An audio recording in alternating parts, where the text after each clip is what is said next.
अस्सलाम वालेकुम जी, मैं हूं सोहराब बरकत। आप मेरा यूट्यूब चैनल देख रहे हैं। आप पाकिस्तान के अखबारात और टेलीविज़न में उस वक्त खलबली मची जब ये पता चला कि पाकिस्तान सुप्रीम कोर्ट के एक जस्टिस काजी फाइज़ ईसा, जो कि आने वाले कुछ सालों में पाकिस्तान के चीफ जस्टिस बनने वाले, उनका व्हाट्सएप हैक हुआ है। ये बहुत बड़ी खबर थी। ये इतनी ही बड़ी खबर थी कि जितनी बड़ी खबर कुछ अर्सा पहले आई थी जब ये कहा गया था कि जो ईरान का न्यूक्लियर प्रोग्राम था उसके चलाने के लिए कुछ सेंट्रीफ्यूज इस्तेमाल होते हैं और वो सेंट्रीफ्यूज वाया कंप्यूटर ऑपरेट होते हैं।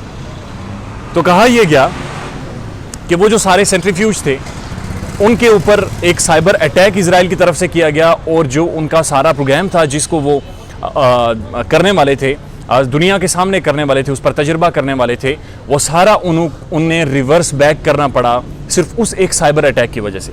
लेकिन जब जस्टिस काजी फाइज़ ईसा की इस हवाले से खबर आई कि उनका व्हाट्सएप हैक हुआ है और मुबैना तौर पर उनके व्हाट्सएप को इस्तेमाल करके मुख्तलिफ तरह के मैसेजेस भी किए गए हैं और उनका डाटा भी देखा गया है, उसके बाद ये खबर फैली कि इस्लामाबाद में बहुत सारे बाइसर लोग हैं जिनका व्हाट्सएप हैक हुआ।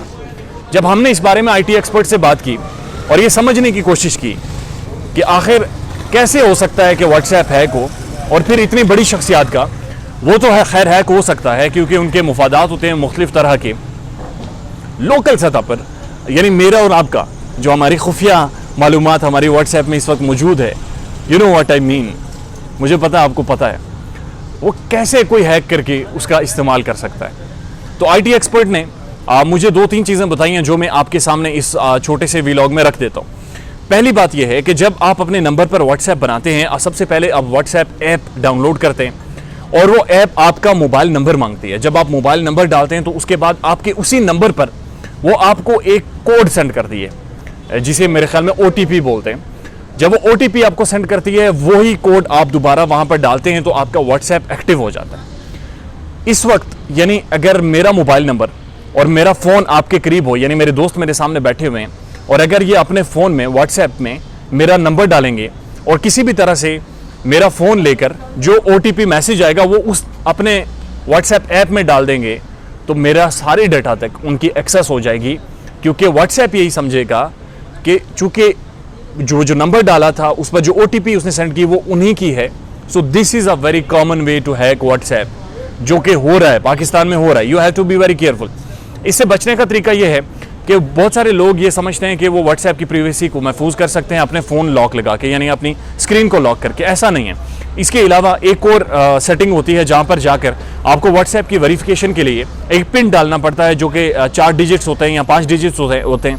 अगर वो आप पिन डाल देते हैं तो व्हाट्सएप हैक करना थोड़ा मुश्किल बन जाता है, क्योंकि व्हाट्सएप आपको हर महीने एक रिमाइंडर कॉल देता है कि आप अपने जो पिन डाला था उसको दोबारा से रिकन्फर्म करें, दोबारा से वेरीफाई करें।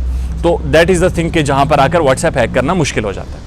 दूसरा तरीका जिससे इंटरनेशनली हो रहा है या जिससे ये एक शुबा है या जो कॉन्स्पिरेसी थेरीज हैं कि जो जस्टिस काजी फाइज़ ईसा का व्हाट्सएप हैक हुआ वो वाया पेगासस हुआ। पेगासस एक इजरायली कंपनी है जो पूरी दुनिया को एथिकल हैकिंग के लिए सॉफ्टवेयर बेचती है।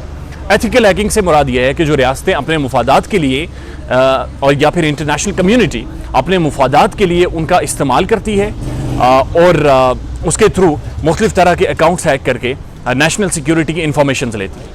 तो मुबैना तौर पर कहा यह जा रहा है कि पेगासस के थ्रू जस्टिस काजी फाइज़ ईसा का या फिर इंटरनेशनली बहुत सारे व्हाट्सएप हैक किए जाते हैं और सारा डाटा लीक किया जाता है। अब आप ये समझें कि पेगासस वो ऐसा सॉफ्टवेयर है जो सिर्फ आपका व्हाट्सएप हैक नहीं करता, वो आपका पूरा का पूरा फ़ोन हैक कर देता है। यानी आपके जो iOS हैं, आईफोन्स हैं या फिर जो आपके एंड्रॉयड हैं, वो पूरे के पूरे सिस्टम को, ऑपरेटिंग सिस्टम को हैक कर लेता है और आपकी जो भी खुफिया मालूमात हैं वो सारी ले लेता है। यहाँ पर आपको एक बात मेंशन करता चलूँ कि कुछ अर्सा पहले जमाल खशोगी का कत्ल हुआ था टर्की के एक काउंसलेट में और टर्की के अंदर सऊदी काउंसलेट में, और जमाल खशोगी जा रहा था उधर।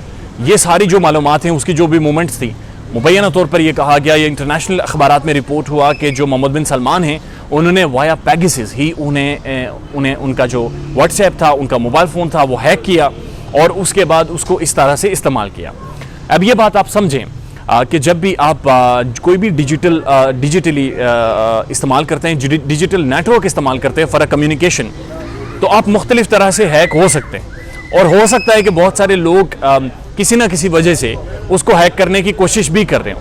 आप अभी यूट्यूब पर या फिर गूगल पर जाएं और वहां पर 2 वे सिक्योरिटी सर्च आउट करें कि 2 तरह से आप किस तरह से अपने अकाउंट्स को सिक्योर कर सकते हैं। अपना भी ख्याल रखें, मेरे चैनल का भी ख्याल रखें और अपने जो खुफिया डेटा है उसकी साइबर सिक्योरिटी का भी ख्याल रखें। Thank you so much.